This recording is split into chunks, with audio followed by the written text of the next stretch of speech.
Bonjour de Gazala dévasté, Gazala détruite. Nous sommes le lundi 3 mars 2025. La situation est toujours tragique et dramatique dans la bande de Gaza, un mois et demi après l'entrée en vigueur de l'accord de cessez-le-feu. Il y a 5 points à souligner après cette période très fragile pour la population civile de Gaza.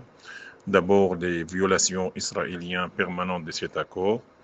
D'abord, il y a 60 morts palestiniens et 36 blessés en un mois et demi, depuis le 19 janvier 2025.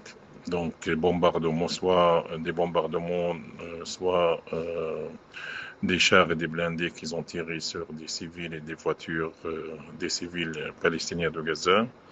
Deuxième aspect, hier, c'était la fermeture totale de tous les passages qui reliaient la bande de Gaza et l'interdiction de faire entrer les aides humanitaires internationales. Nous sommes en plein mois de Ramadan, nous sommes le 3e jour du mois de Ramadan et la population est effrayée, donc pas seulement elle est sous le choc de voir leur maison détruite et leur quartier dévasté, mais il n'y a rien sur le marché. En plein point de Ramadan, s'ajoute ça à la pénurie de l'eau potable, des médicaments et de la faillite du système de santé. Troisième aspect, comme vous entendez, les drones israéliens ne quittent jamais le ciel de Gaza.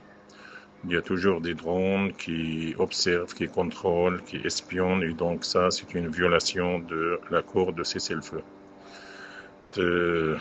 Quatrième point très important à souligner, que rien ne semble changer pour les Palestiniens de Gaza. Les Palestiniens, c'est vrai, avec leur volonté, leur courage, leur détermination, ils essayent un peu d'oublier les 15 mois terribles de cette horreur absolue, de cette agression terrible.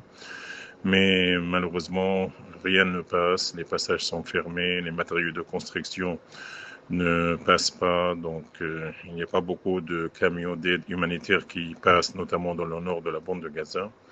Donc la situation est toujours terrible et inhumaine pour 2 400 000 Palestiniens.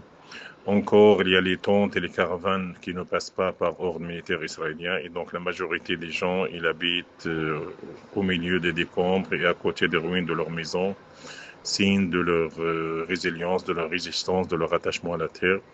Mais il n'y a pas beaucoup de moyens pour ces habitants, y compris des tentes et des caravanes qui ne passent pas.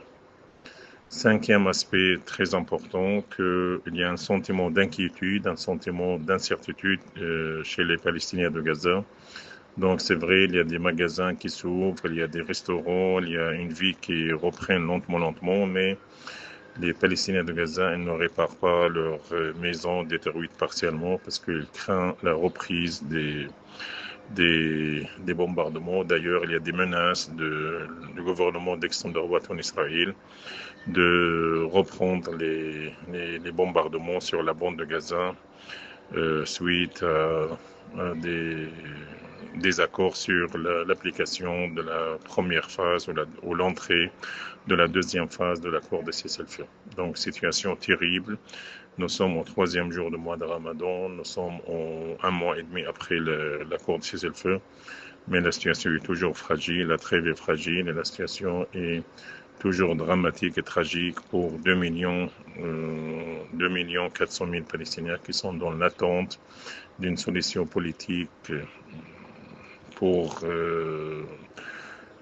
régler leurs problèmes quotidiens. Or, les problèmes sont toujours là, avec la faillite du système de santé, avec la pénurie de tout. Mais les Palestiniens, ils sont toujours là, avec leur courage, leur détermination.